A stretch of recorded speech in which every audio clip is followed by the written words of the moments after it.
एक माँ थी जिसने अपने बेटे को जन्म तो दिया, लेकिन उसे अपनी गोद में कभी खुलकर खेलते नहीं देख सकी। और दूसरी माँ थी जिसने उस बच्चे को अपनी जान से भी ज्यादा प्यार किया। एक माँ थी देवकी, जो लोहे की सलाखों के पीछे बैठकर हर रात रोती थी। और दूसरी थी यशोदा, जो उसी बच्चे को सीने से लगाकर लोरी सुनाती थी।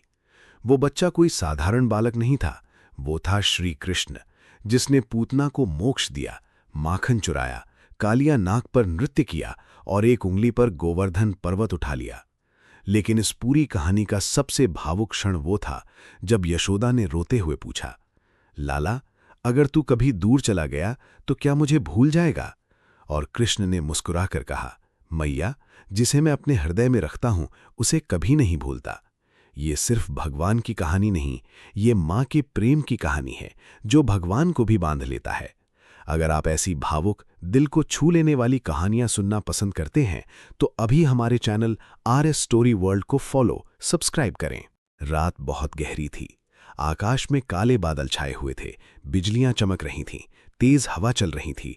ऐसा लग रहा था मानो पूरी प्रकृति किसी अद्भुत घटना की प्रतीक्षा कर रही हो। भगवान कृष्ण का जन्म होने वाला था, लेकिन ये कोई सामान्य जन्म नहीं था। न महल में उत्सव था, न ढोल नगाड़े बज रहे थे, न दीप जल रहे थे। एक अंधेरी जेल की कोठरी में लोहे की जंजीरों के बीच आंखों में आंसू लिए बैठे थे देवकी और वसुदेव। उनके सामने बैठा था भय, और उस भय का नाम था कंस। कंस मथुरा का राजा था, शक्तिशाली पर निर्दयी। अपनी बहन देवकी से वो बहुत प्रेम करता था।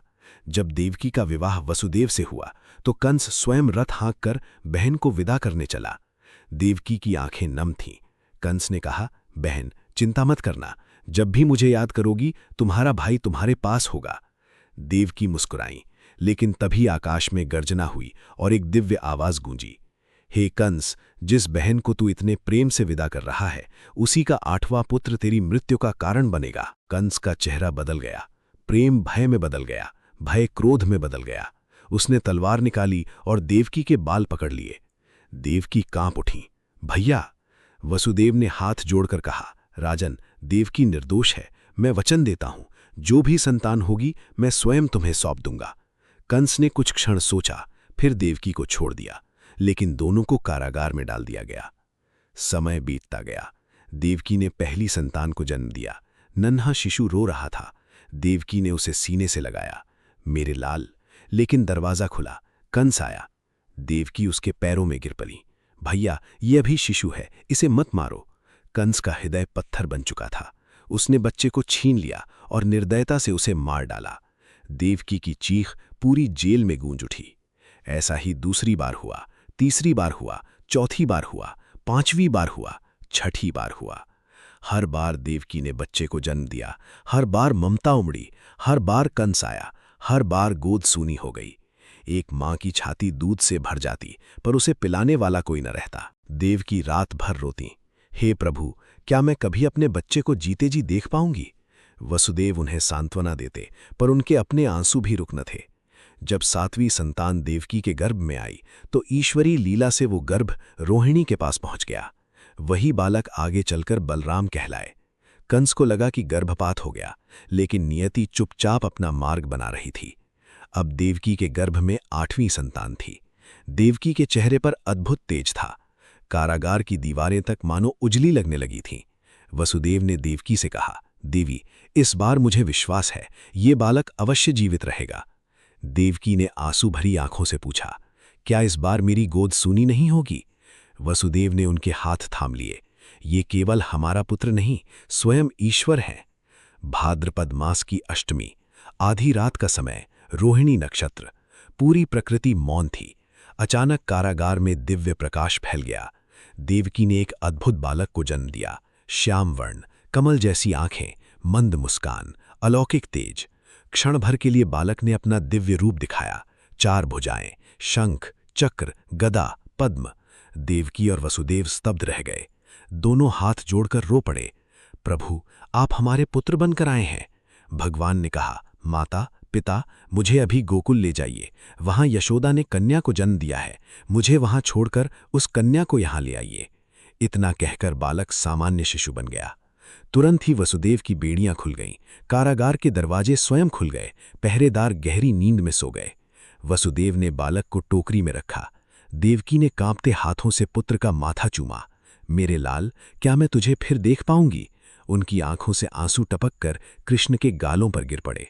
बालक मुस्कुराया, मानो कह रहा हो, मां, मैं कहीं नहीं जा रहा, मैं हमेशा तुम्हारे हृदय में रहूंगा। वसुदेव टोकरी सिर पर रखकर जेल से बाहर निकले। तेज वर्षा हो रही थी, आकाश गरज रहा था। सामने थी यमुना नदी। नदी उफान पर थी, लेकिन वसुदेव ने कदम बढ़ाया। जैसे ही वे पानी में उतरे, यमुना का जल शांत होने लगा। तभी शेषनाग प्रकट हुए। उन्होंने अपने विशाल फणों से बालक पर छत्र बना दिया। वर्षा की एक बूंद भी कृष्ण को छू न सकी। वसुदेव रो पड़े, प्रभु, सारी सृष्टि आपकी सेवा में खड़ी है। गोकुल में सब सो रहे थे। नंद भवन में यशोदा प्रसव के बाद अचेत थीं। उनके पास एक कन्या लेटी थी। वसुदेव ने कृष्ण को वहां सुलाया और कन्या को उठाकर लौट चले। यशोदा को पता भी न चला कि उनकी गोद में स्वयं भगवान आ चुके हैं। वसुदेव वापस कारागार पहुंचे। दरवाजे फिर बंद हो गए, बेड़ियां फिर बंध गई। देवकी ने कन्या को सीने से लगाया, लेकिन उनका हृदय जानता था कि उनका लाल सुरक्षित है। उनकी आंखों में दर्द था, पर इस बार दर्द के साथ आशा भी थी। शिशु के जन्म की सूचना मिलते ही कंस दौड़ा आया। देवकी ने हाथ जोड़कर कहा, भैया, ये तो कन्या है, इससे तुम्हें क्या भय? कंस ने क्रूर हंसी हंसी। मृत्यु स्त्री पुरुष नहीं देखती। उसने कन्या को उठाकर पत्थर पर पटकना चाहा, लेकिन कन्या उसके हाथ से छूटकर आकाश में जा पहुंची। वो देवी रूप में प्रकट हुई। योग माया ने कहा, अरे मूर्ख कंस, तेरा काल जन्म ले चुका है, वो सुरक्षित है। कंस के हाथ कांपने लगे। उस रात पहली बार उसे नींद नहीं आई। उधर सुबह हुई। गोकुल में उत्सव छा गया। नंद बाबा ने आनंद से घोषणा की, हमारे घर पुत्र हुआ है। ढोल बजे, माखन बांटा गया, गायें सजाई गईं, गोप गोपियां नाच उठे। यशोदा ने आंखें खोलीं। उन्होंने शिशु को देखा। श्यामल मुख, मधुर मुस्कान, कमल सी आंखें। उन्होंने उसे सीने से लगा लिया। मेरे कान्हा। कृष्ण ने पहली बार आंखें खोलीं और मुस्कुरा दिए। यशोदा की आंखों से आंसू बह निकले। उन्हें क्या पता था कि उनकी गोद में संपूर्ण ब्रह्मांड मुस्कुरा रहा है। कारागार में बैठी देवकी ने आंखें बंद की। उन्हें ऐसा लगा जैसे कहीं दूर उनका पुत्र हंस रहा है। उन्होंने अपने हृदय पर हाथ रखा। मेरा लाल जीवित है। और कई वर्षों बाद पहली बार देवकी की आंखों में केवल आंसू नहीं, एक मीठी मुस्कान भी थी। ये तो केवल शुरुआत थी। गोकुल की सुबहें अब पहले जैसी नहीं रहीं। पहले सूरज निकलता था, गायें रंभाती थीं, गोप अपने काम पर जाते थे। लेकिन अब हर सुबह के साथ एक नई शरारत जन्म लेती थी, और उस शरारत का नाम था कृष्ण। नंद भवन में जैसे ही कान्हा की किलकारी गूंजती, पूरा आंगन खिल उठता। यशोदा उन्हें गोद में लेकर निहारा करती। उनकी आंखों में ऐसा प्रेम था जो शब्दों में नहीं समा सकता। वो अक्सर कान्हा के माथे को चूमकर कहती, लाला, तू मेरे जीवन का प्रकाश है, तेरे बिना ये घर सूना है। कृष्ण मुस्कुरा देते, मानो जानते हो, एक मां का प्रेम स्वयं ईश्वर को भी बांध सकता है। जब कृष्ण कुछ महीनों के हुए तो उन्होंने पहली बार यशोदा की उंगली कसकर पकड़ी। यशोदा की आंखें भर आईं। मेरे लाल, तूने मेरी उंगली नहीं, मेरा हृदय पकड़ लिया है। कृष्ण खिलखिलाकर हंस पड़े। उनकी हंसी सुनकर आंगन की चिड़ियां भी चहक उठीं। नंद बाबा दौड़ते हुए आए। अरे यशोदा, देखो तो हमारा कान्हा कैसे हंस रहा है। दोनों देर तक उसे देखते रहे। उनके लिए वो केवल पुत्र नहीं था, उनकी सांसों का आधार था। उधर मथुरा में कंस बेचैन था। उसे हर क्षण डर सताता, कहीं वही बालक जीवित तो नहीं। उसने अनेक राक्षसों को गोकुल भेजा। उनमें सबसे भयानक थी पूतना। वो रूप बदलने में निपुण थी। उसने एक सुंदर स्त्री का रूप धारण किया। उसकी मुस्कान मीठी थी, पर हृदय में विष भरा था। पूतना नंद भवन पहुंची। यशोदा ने उसे देखा। उसका रूप इतना दिव्य था कि किसी को संदेह न हुआ। पूतना ने कहा, बहन, मैंने सुना है तुम्हारे घर सुंदर बालक हुआ है, क्या मैं उसे गोद में ले सकती हूं? यशोदा सरल थीं। उन्होंने प्रेम से कान्हा उसे दे दिया। यशोदा को क्या पता, जिसे उन्होंने अपनी गोद से उठाया है वो मृत्यु को ही गोद में दे रही हैं। पूतना ने अपने स्तनों पर घातक विष लगाया था। उसने कृष्ण को दूध पिलाने का प्रयास किया, लेकिन कान्हा तो स्वयं जीवनदाता थे। उन्होंने केवल दूध नहीं पिया, उस राक्षसी का पाप, उसका अहंकार और उसका प्राण भी खींच लिया। पूतना की आंखें फैल गईं। उसने अपने वास्तविक विशाल रूप धारण कर लिया। एक भयंकर चीख के साथ वो धरती पर गिर पड़ी। पूरा गोकुल कांप उठा। यशोदा दौड़ती हुई बाहर आईं। उन्होंने देखा विशाल राक्षसी धरती पर पड़ी है और उसके ऊपर उनका नन्हा कान्हा हंस रहा है। यशोदा का कलेजा कांप उठा।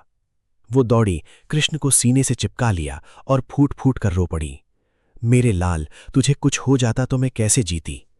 कृष्ण ने अपनी छोटी उंगलियों से यशोदा के आंसू पूछे, मानो कह रहे हो, मैया मैं हूं ना। गोकुलवासी आश्चर्य में थे, लेकिन कृष्ण ने पूतना को भी मुक्ति दे दी, क्योंकि उसने मां बनकर दूध पिलाने का प्रयास किया था। ये भगवान का प्रेम था, जो शत्रु में भी मातृत्व देख लेता है। समय बीता। कृष्ण घुटनों के बल चलने लगे। उनके पैरों में नन्हे घुंघरू बंधे रहते। जब वे आंगन में चलते, छन छन की ध्वनि पूरे घर में गूंजती। यशोदा रसोई में काम करती और कान्हा पीछे पीछे आ जाते। कभी पायल पकड़ लेते, कभी साड़ी खींच लेते। यशोदा हंसकर कहती, अरे नटखट, मुझे काम तो करने दे। कृष्ण मुस्कुराकर उनकी गोद में चढ़ जाते। काम रुक जाता और प्रेम शुरू हो जाता। एक दिन कृष्ण ने अपने छोटे होठों से पहली बार कहा, मैं मैया। यशोदा जैसे स्तब्ध रह गईं। उन्होंने कान्हा को कसकर गले लगा लिया। आंसू बहते रहे। फिर से बोल लाला, एक बार और बोल। कृष्ण हंसते हुए बार बार बोले, मैया मैया। उस दिन यशोदा ने महसूस किया मानो स्वर्ग उनके आंगन में उतर आया हो। एक दिन गोप बालकों ने शिकायत की, मैया कान्हा ने मिट्टी खा ली। यशोदा ने कृष्ण को बुलाया, लाला तूने मिट्टी खाई? कृष्ण ने भोलेपन से सिर हिलाया, नहीं मैया। तो मुंह खोल।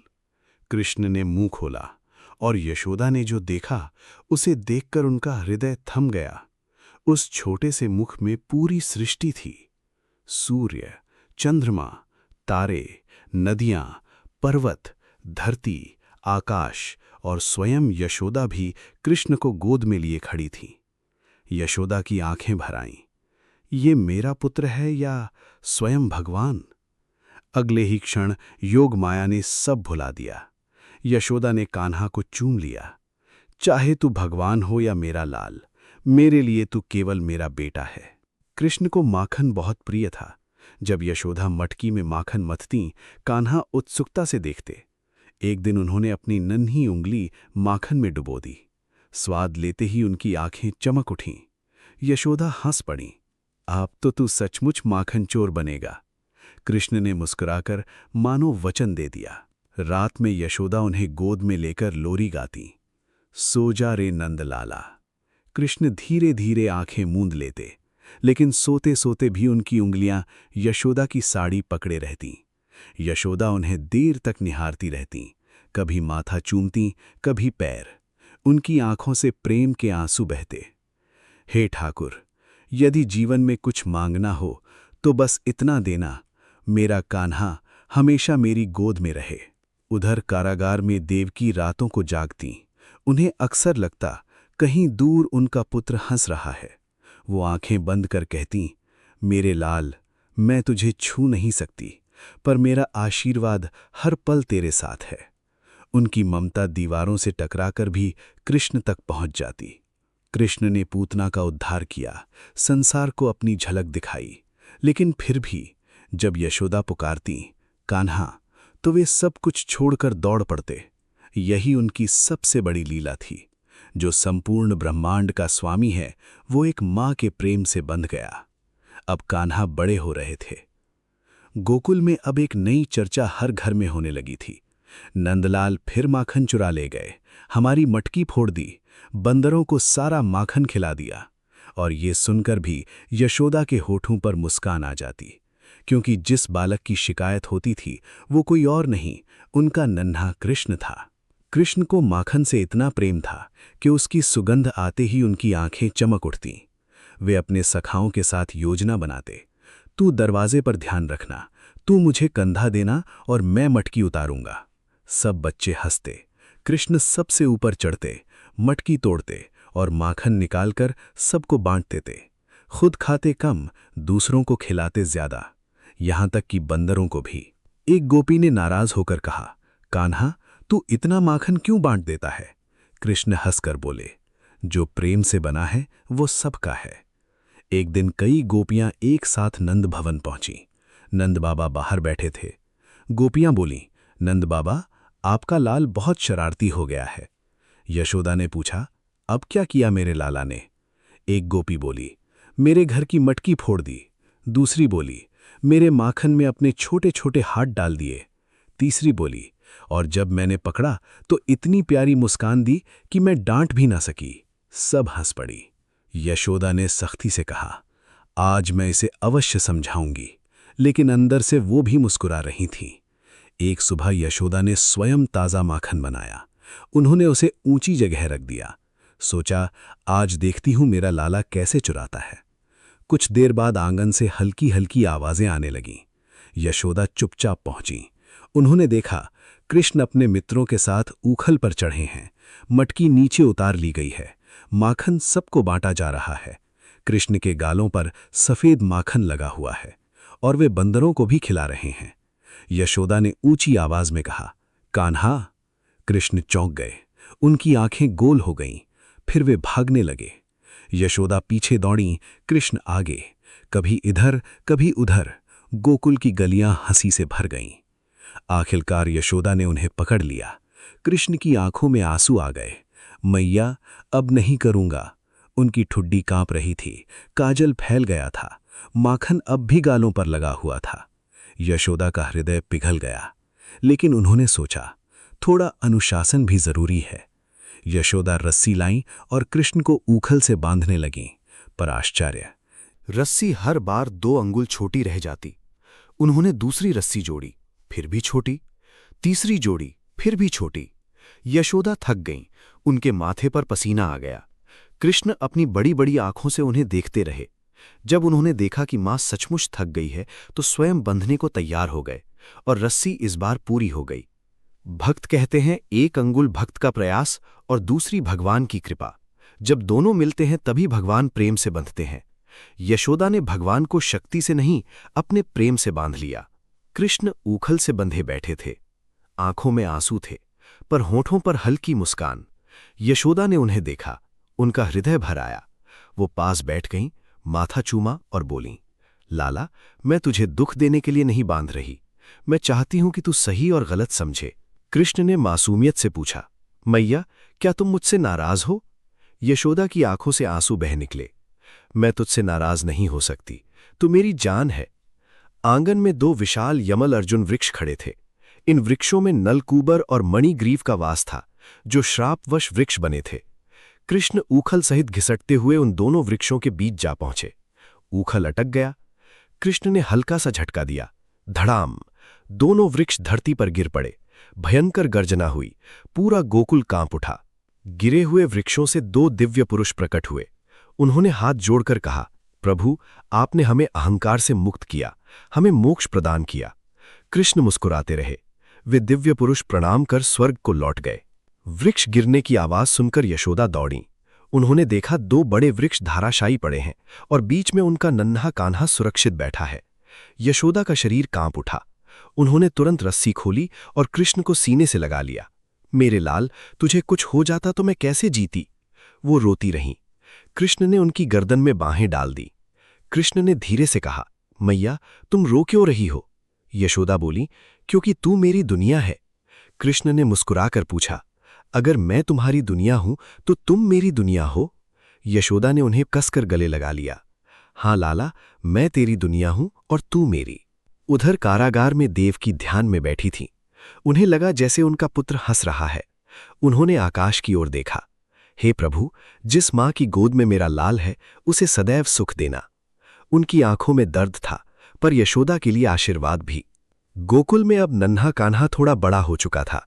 उनके छोटे छोटे कदम अब खेतों तक पहुंचने लगे थे। उनकी हंसी अब पूरे वन में गूंजती थी और उनकी आंखों की चमक हर किसी के मन को जीत लेती थी। कृष्ण अब अपने बड़े भाई बलराम और ग्वाल बालों के साथ गाय चराने जाने लगे। यशोदा हर सुबह उन्हें तैयार करतीं, माथे पर तिलक लगातीं, मोर पंख सजातीं, पीतांबर पहनातीं और बार बार समझातीं, लाला, दूर मत जाना, समय पर लौट आना और कुछ खाया पिया करना। कृष्ण मुस्कुराकर कहते, मैया, मैं जल्दी आ जाऊंगा। लेकिन यशोदा का मन तब तक बेचैन रहता जब तक उनका कान्हा घर वापस न आ जाए। कुछ समय बाद नंद परिवार वृंदावन आ गया।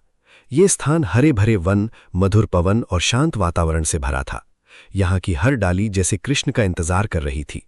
कृष्ण बांसुरी लेकर निकलते और उनकी धुन सुनते ही गायें चरना भूल जाती, पक्षी चुप हो जाते, पेड़ झूमने लगते, यमुना नदी की लहरें ठहर जाती। ऐसा लगता मानो स्वयं प्रकृति सुन रही हो। लेकिन यमुना का एक भाग अत्यंत भयावह था।